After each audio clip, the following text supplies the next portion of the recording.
Nagulat na lang itong si Monica sa biglang paglipat ni Jenny sa Pop Gloss. Gayong wala pa naman umano siyang sinasabi na tuluyan na niya itong tinanggal sa Yumi. Dagdag pang nadismaya itong si Monica matapos nakarating sa kanya na hindi ang Yumi ang kinuha na magigest umano sa grupong BGU. Tilang unti-unting napagtanto ni Monica na isang malaking kawalan itong si Jenny sa grupong Yumi.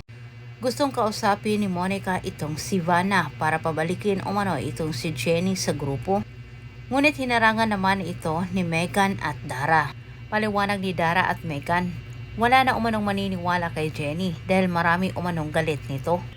Samantala nag-alala naman itong si Jenny na baka meron namang gawin umano si Megan para siya ay siraan at hindi matuloy ang kanyang guesting umano. Sinabi ni Vanna na kilala umano niya si Dara. Pinangako ni Vanna kay Jenny na siya na umano ang bahala sa mga bagay na iyon.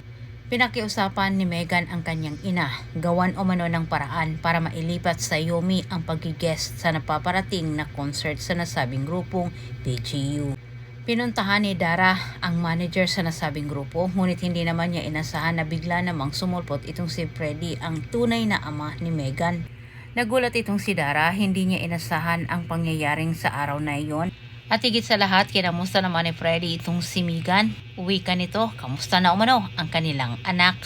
Matipid sa pagsasalita itong si Dara na tilang may iniiwasan at sabi niya dito kay Freddy na si Megan ay anak umano nilang dalawa ni Dio. Samantalang buong akala naman ni Jenny ay hindi na magkasalubong ang kanilang landas ni Megan matapos siyang umalis sa Yumi. Dahil sa hindi inasang pagkakataon, nagkasalubong ang dalawa, agad namang kinampronta ni Megan itong si Jenny. Derechang pinaratangan naman ni Megan itong si Jenny na sinapawan umano sila sa guesting sa nasabing grupong BGU.